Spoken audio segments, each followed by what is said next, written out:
오늘은 경건 훈련입니다.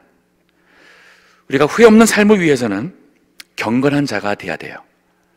결국은 이 모든 것, 우리 그 첫날 했던 하나님의 통치 아래 사는 것, 하나님과의 관계가 되면 그것이 우리가 지혜롭게 살 수 있는 매일매일 어떻게 행할 수 있는 것을 알게 할 뿐 아니라 그것이 우리의 물질 모든 문제뿐 아니라 또 그것이 우리의 살아가는 모든 부분들에 있어서 함께 하시게 되는데, 이게 바로 하나님 그 가운데서 우리에게 이루어진 것이 경건한 모습이고 경건한 삶이 됩니다. 오늘 본문의 말씀 보시게 되면 여기 한번 7절에 보시면 이런 말씀이 있어요. 망령되고 허탄한 신화를 버리고 오직 경건에 이르기를 연습하라. 경건에 이르기를 연습하라. 우리 개역개정 새로 나온 성경은 연단하라 라는 표현을 썼어요. 경건에 이르기를 연단하라. 근데 이 단어가 좀 더 그 원어에 조금 더 가까운 의미라면 훈련이란 단어가 맞는 단어예요. 영어 번역을 보게 되면 대부분 train이란 단어를 썼어요. train for godliness. 경건을 위하여서 훈련하라는 거예요.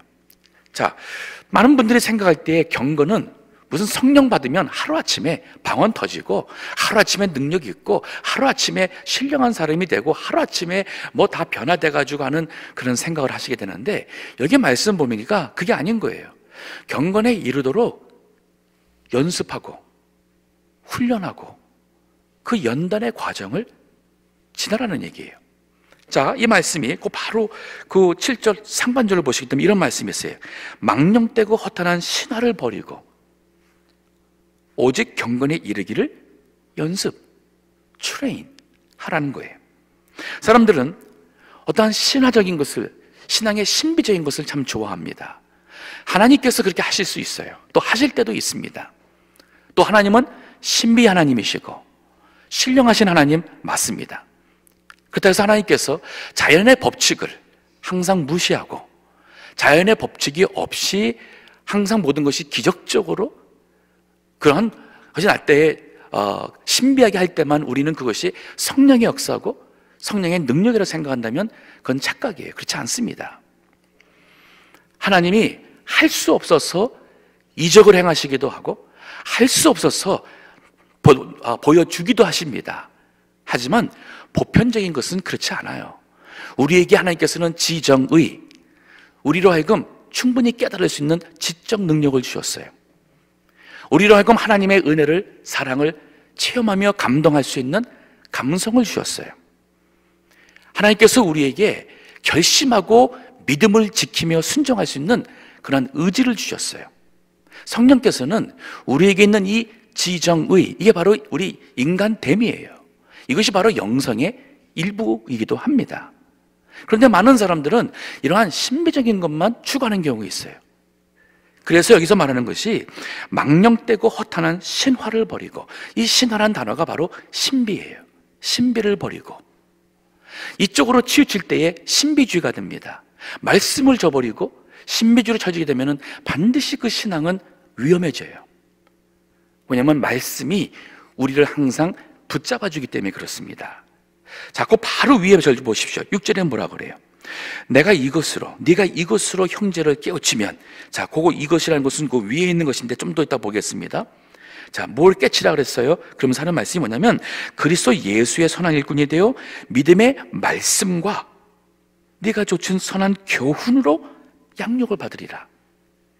즉 우리가 이 경건으로 바르게 서나가는 이 경건에 이르도록 돼가는 그 과정에는 결국은 믿음의 말씀이에요. 즉 하나님 믿는 믿음의 기초가 되어 있는 그 말씀과 지금까지 네가 쫓고 있는, 지금 가르치고 있는 그 선한 교훈, 이 교훈이란 단어가 우리 덕툴이란 단어예요. 교리란 단어예요. 즉 하나님의 말씀과 이 교리로서 양육을 받아야 된다는 거였는데, 자, 그 위에 보게 되면은 잘못된 경건에 대한 그 가르침에 대한 경고의 말씀이 있었어요. 4장 1절에 보시게 되면 그러나 성령이 밝히 말씀하시기를 후일에 어떤 사람들이 믿음에서 떠나 미혹해 하는 영과 귀신의 가르침을 좇으리라. 반드시 이런 일이 일어난다고 그랬어요. 지금 바울의 그 초대 시대에도 그때부터 앞으로 후일에 이런 일이 나타날 것을 성령께서 우리에게 먼저 말씀해 주셨어요. 어떤 사람입니까? 믿음에서 떠났어요. 즉 바른 말씀과 그리스도의 그 믿는 신앙에서 떠난 사람들이에요. 근데 그는 미혹하는 영을 받았습니다. 귀신의 가르침, 즉 성령의 가르침이 아닌 속이는 영의 가르침을 가지고 쫓는다 그랬어요. 2절에 그들이 뭐라고 합니까? 자기 양심이 화인을 맞아서 양심의 가책을 못 느끼는 사람들이에요. 외식함으로 거짓말하는 자들이다. 뻔뻔한 사람들이에요. 거짓말을 하는데 전혀 양심의 가책 없이 사람을 속이는 사람이 나온다는 겁니다. 과거에도 있었고 지금도 있습니다. 많은 분들이 그래요. 설마 목사님이 거짓말 하겠는가? 그래서 그만 이단과 사이비에 속아서 인생을 망치는 그런 경우가 많아요. 예, 거짓 영이 있는 말씀을 가르치는 사람들이 있어요. 그렇기 때문에 말씀에 근거해서 항상 우리가 분별한다는 말씀입니다. 자, 이들이 뭐라고 했냐면은 3절에 보십시오. 혼인을 금하고, 즉 부부관계, 결혼 이러한 것을 죄악시하던 이 금혼주의였어요. 결혼을 금한 주의자들이었습니다. 또 식물을 폐하라, 금욕주의자였어요. 마치 이성적으로 아무 그런 어떠한 여자를 가까이 하지 않으면은 저 사람은 대단히 신령한 사람인가 보다. 금식하고 또 금식하고 그러면 저 사람 정말 대단한 사람인가 보다. 저렇게 늘 금식 기도한다. 정말 신령한가 보다. 근데 많은 경우에 이 모든 것이 결국은 이 하나님의 뜻에 어긋나서 자신의 어떤 행위로서 그러한 경건함을 보이려고 했던 잘못된 가르침이었어요. 3절 계속 봅니다. 혼인을 금하고 식물을 폐하라 할 터이나 식물은 하나님이 지으신 바요 믿는 자들과 진리를 아는 자들이 감사함으로 받을 것이니라. 하나님의 지으신 모든 것이 선함에 감사함으로 받으면 버릴 것이 없나니 하나님의 말씀과 기도로 거룩하여 지민이라. 즉 하나님의 말씀에 더하지도 말고 덜해도 안 되는 거예요. 그런데 하나님의 말씀에 더해서는 그것이 바로 더 경건한 것이고 더 절제하는 것이 항상 그것이 더 좋은 것으로 생각하면 그거 옳지 않습니다. 천주교가 신부가 결혼하지 않습니다. 성경 말씀에 어긋나는 거예요. 그래서 천주교 신부들이 천주교 내부에 쉬쉬하며 비밀시하는 얼마나 많은 성적 비리가 많습니까? 감춰서 그렇지 신부들의 성적 비리가 정말 많습니다. 우리 개신교 목사님들은 그거에 비하면 아주 양호한 거예요. 그거 왜 그러냐면은 하나님의 순리의 원칙에 벗어났기 때문에 그런 거예요. 마치 자신의 어떤 경건함을 이러한 하나님의 말씀에 근거해서가 아니라 어떠한 외부적인 영향받은 겁니다. 우리 유교의 사상에 영향받았어요. 불교의 사상에 영향받았어요. 그래서 뭐든지 안 하면, 뭐든지 그저 청빈하면 그것이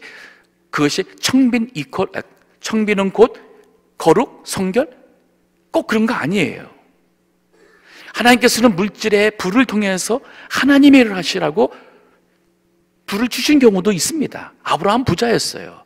이삭도 부자였고, 모세 많이 배운 사람이고, 바울도 많이 배운 훌륭한 아주 박식한 엘리트였습니다. 이 잘못된 이 절제, 경건, 이것이 진정한 경건이 아니에요. 제가 아는 참 훌륭한 목사님, 정말 아까운 분들 많이 합니다. 50대에 정말 목회 잘하신 정말 신실한 분이셨어요. 근데 50대 초반에 과로사로 돌아가셨어요. 절제를 안 해서 그래요. 하나님의 일에 절제를 안 해서 그래요. 자, 제가 하나님의 일에 절제라는 말을 하면 이상한 것 같지요. 그것도 욕심입니다. 하나님께서 우리에게 모든 것을 이 경건이라는 것이 훈련이라는 것은 하루아침에 되는 것이 아니고 그 돼가는 과정 속에 점진적으로 더 경건해질 수는 있지만은 그 과정에 어떠한 순례에 벗어나가지고 지나치게 금식하든지 잠 안 자고 지나치게 이 교회를 한다고 하나님을 한다고 잠 안 자고 하다가 과로사로 쓰러지면 후회가 됩니까? 안 됩니까? 후회되죠. 50대 초반에 정말 한참 일해야 될 그 아까운 나이에 세상 떠나신 분이 있습니다. 30대에 전도사였어요. 신학생이었습니다. 이분이 얼마나 이분은 정말 신비적으로 믿는 분이었는데 하여튼 금식을 제가 볼 땐 먹을 때보다 금식을 더 했던 것 같아요. 그리고 저 전도사는 늘 금식하며 기도하고 사람들이 그분을 얘기를 많이 했었어요. 근데 위암 걸렸어요. 위를 잘라냈습니다. 신학 포기했습니다. 그럼 어떻게 되는 거예요? 잘못된 절제입니다. 잘못된 경건이에요. 그러면 진정한 경건이 뭐냐? 바른 경건이 뭐냐? 자, 오늘 본문에 바울이 디모데에게 그 바른 경건에 대해서 설명합니다. 8절 보십시오. 육체의 연습은, 자, 이거 훈련이에요. 약간의 유익이 있으나, 우리 육신도 운동하고 이 훈련하면 유익이 좀 있어요. 왜냐하면 몸이 건강하면 마음도 긍정적이 될 수 있고 기도 생활도 믿음 생활하는데 도움이 좀 돼요. 하지만 더 중요한 것은 뭐냐면 경건은 범사에 유익하니 금생과 내생에 약속이 있느니라. 자, 이 경건이라는 단어를 조금 더 설명을 하고 싶은데, 이 경건이라는 단어를 잘못 생각하면 종교적인 삶이라고 생각할 수 있어요. 이 원어를 보게 되면 이 경건이라는 단어가 두 단어로 되어 있어요. 유라는 이것이 발음은 좋은, 선한, 유익한 그런 의미가 있는 그 단어와, 그 다음에 세보, to revere, to worship, 즉 하나님을 공경하다, 예배하다 하는 이 두 단어가 섞여 있는 단어예요. 그럼 이 말이 뭐냐면은 경건이라는 것은 하나님과의 관계, 하나님을 예배하며 하나님을 경외하는, 참 바르게 참되게 하나님을 예배한다는 그 의미가, 이게 바로 경건의 이 뿌리의 의미예요. 즉 하나님과의 관계 속에서 경건이 나오는 것이지, 혼자서 묵상기도 하고 불교나 어떠한 그런 식으로 산에 들어가서 돌을 닦는다고 그래서 묵상하고 마음의 욕심을 내버리고 그래서 나름대로 어떤 인격적인 수련을 해가지고 이루어지는 그것이 경건한 게 아닌 거예요. 하나님을 모르며 하나님의 관계가 없는 속에서는 참된 경건이 있을 수가 없어요. 진정한 이 경건은 그 하나님의 나라와 의를 구하는 하나님과의 관계와 통치 아래서, 거기에서 하나님을 예배하는 하나님의 그 뜻을 추구하면서 살아갈 때에 우리의 생각과 마음과 또 어떻게 행할 것을 주의하여서 지혜로운 자가 되려고 할 때에 이것이 바로 우리의 생활 속에 이것이 나타나는 겁니다. 하나님의 이 통치, 다스림이 내 말을, 행동을, 나의 생각, 내가 누군가를 사랑하며 믿음으로 살며 하는 이 모든 부분에 이게 바로 하나님의 손 자국이 남아있는 것이 이게 경건이라 할 수 있어요. 자, 그래서 이 경건에 이르기를 연습을 해야 되는데, 자, 9절에 보니 미쁘다 이 말이요. 참, 이 말이 뭐냐면은 이 말이 진짜 맞다. 정말 이 말이 참 우리가 붙잡을 만하다. 모든 사람이 받을 만한 말이요. 이를 위하여. 자, 여기 말하면 10절에 보면 이를 위하여라는 것은 경건에 이르기를 연습하기 위하여서 우리가 수고하고 진력하는 것은, 여기 바울이 우리라는 표현을 썼어요. 디모데, 어린 종, 너, 그리고 나. 여전히 젊은 종이나 이제는 참 노년에 은퇴한 이 바울의 이제 이 세상 떠날 때가 가까워진 그러한 이 하나님의 종으로서 마지막에 이때에도 바울은 우리가 이 경건에 이르기를 위해서 수고하고 진력하는 것은, 즉 경건에 이르기 위해서 우리가 훈련하기 위해서는 첫째 수고하고 진력이 들어가야지만 되는 것입니다. 신비적으로 뭔가를 주시옵소서, 한 번만 들으면, 한 번만 보면 내가 완전히 변화될 텐데, 그런 생각, 헛된 생각이에요.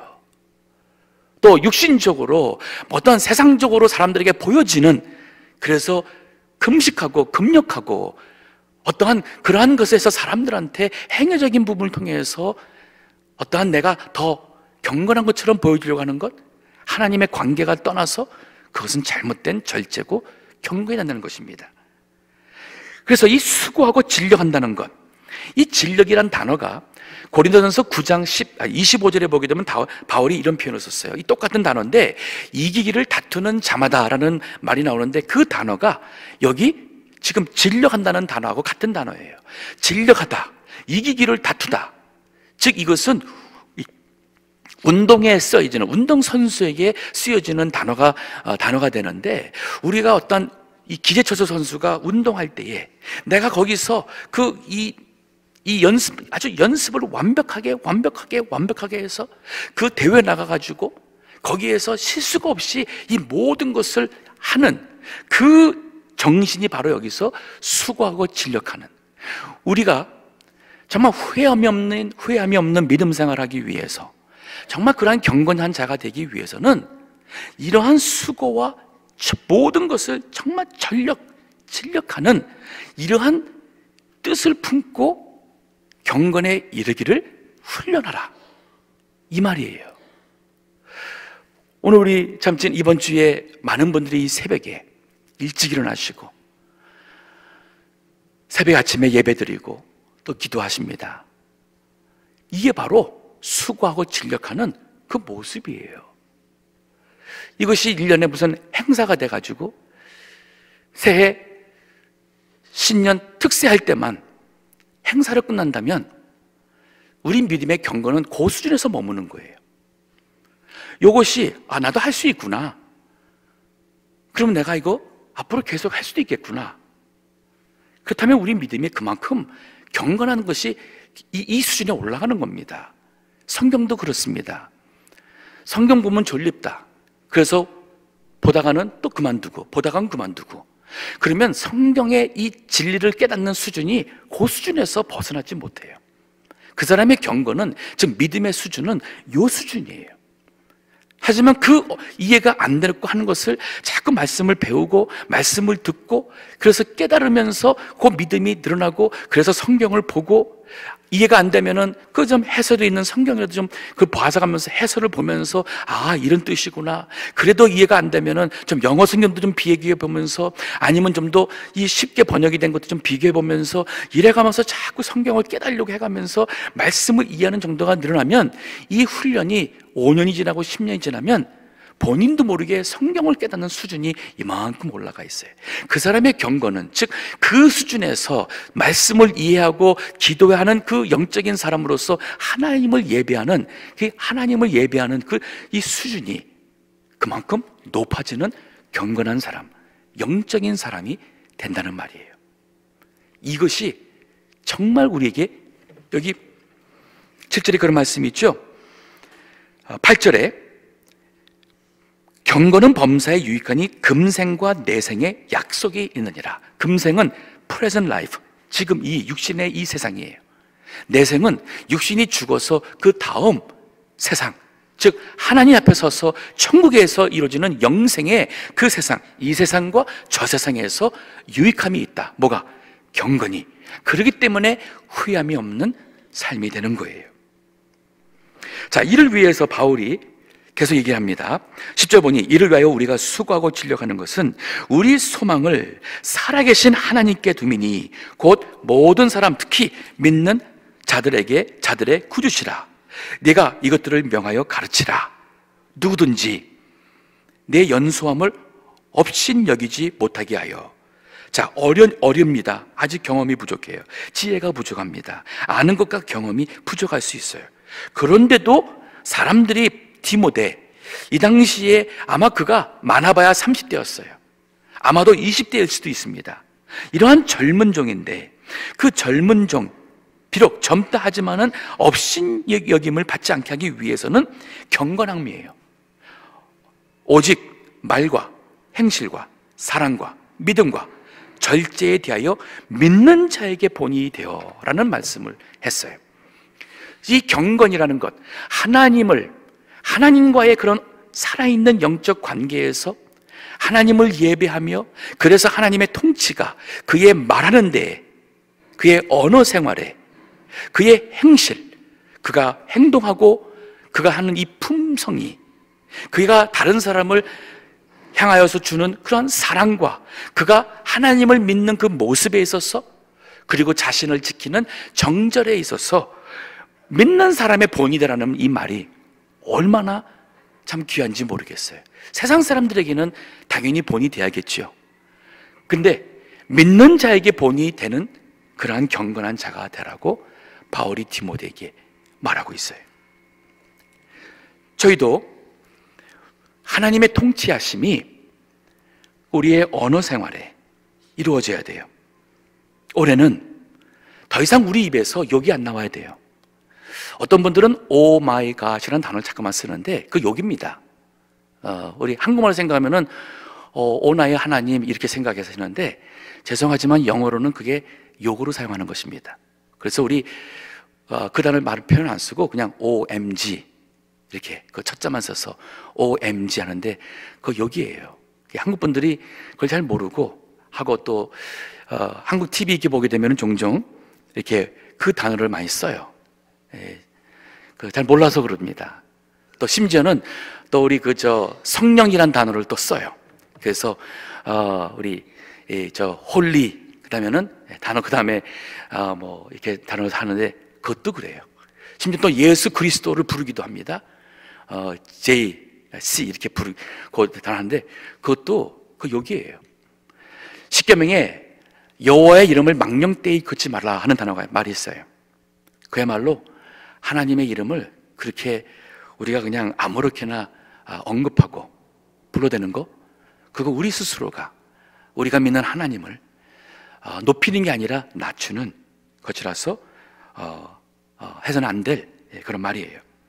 모르시는 분들이 많이 있는 것 같은데 좀 일러주시기 바랍니다. 우리 언어 생활에 그러한 말, 또 다른 사람을 하는 비방, 다른 사람에 대한 부정적인 그런 얘기, 이런 얘기 우리 자신을 늘 돌아봐야 돼요. 그거는 아무 유익이 없어요. 또 그것이 검증되지 않는 경우에 그만 우리가 잘못된 사실이 아닌 말을 전하게 되는 그런 실수를 범하게도 돼요. 우리의 말, 또 행실, 이거는 우리의 모든 하는 일이 은혜로워야 돼요. 덕을 끼쳐야 됩니다. 또 우리의 품성이, 우리의 이틀 전에 여자에게 아내에게 주는 말씀 중에 그 내면에 숨긴 그 온유한 그 사람을, 머리를 다듬고 금으로 단장한 그런 모습이 아닌 이 품성을 통해서 단장하란 말이 있었는데 바로 그 말이에요. 우리의 믿음의 모습과 믿음의 이 마음가짐이 우리 행실을 통해서 나오는 겁니다.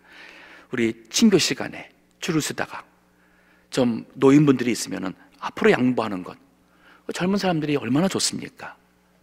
미국에서는 항상 우리 여자분들과 아이들을 이렇게 먼저 배려하는 것이 있어서 참 좋아요. 우리 남자분들 하는 거 참 좋습니다. 근데 우리 한국적인 정서도 생각을 해야 돼요.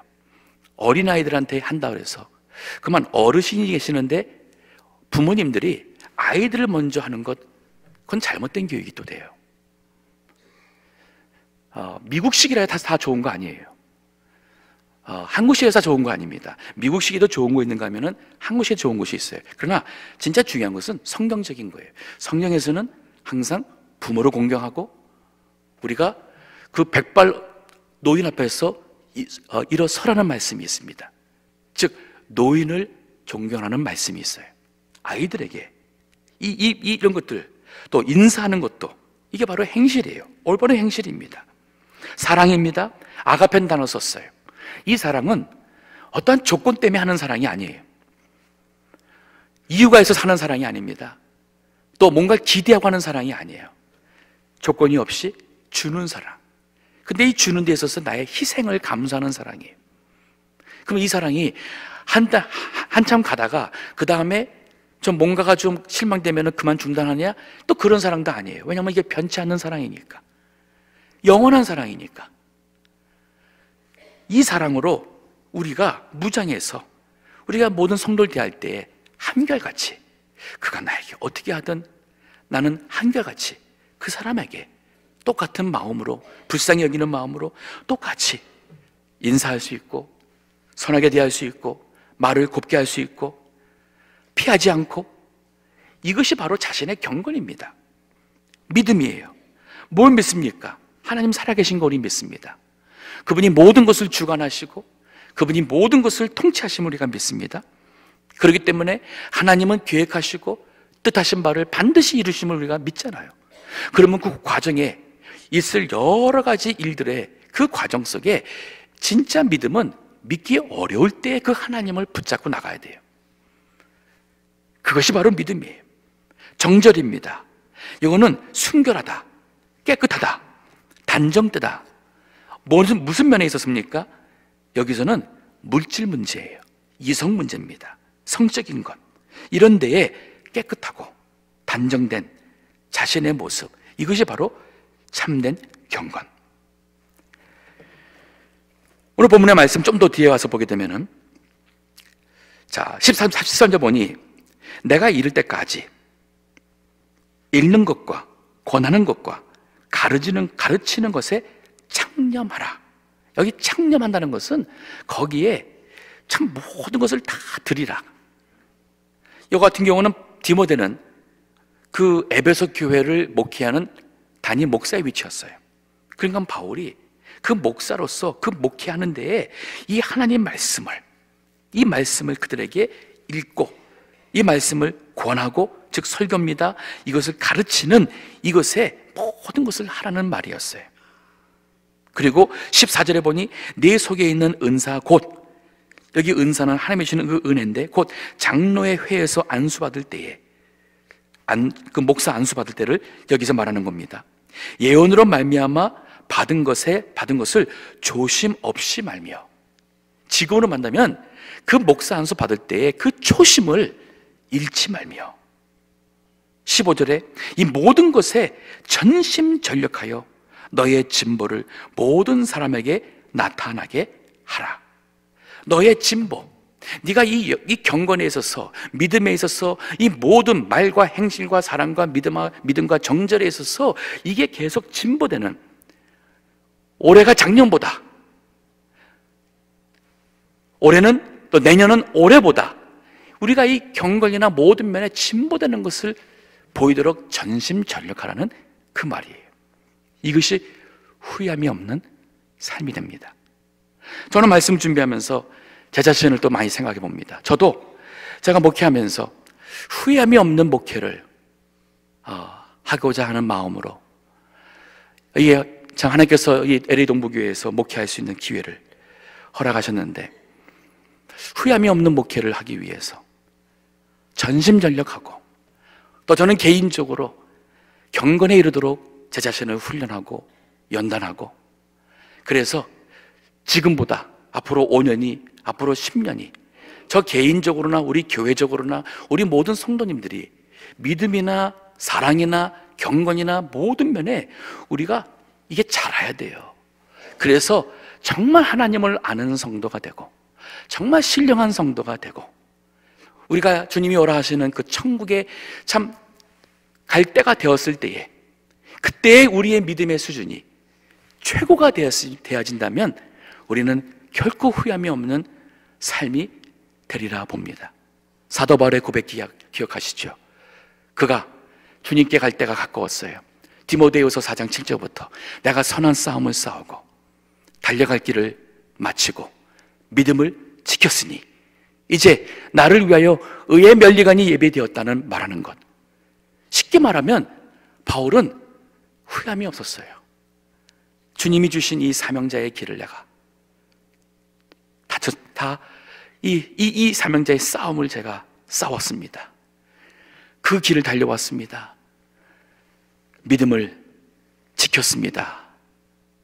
의의 면류관을 기대해도 되겠습니까? 하는 그 마지막에 고백처럼 우리도 인생의 마지막에 후회함이 없는 그런 우리의 삶이 될 수 있기를 주의 이름으로 축원합니다. 기도하겠습니다.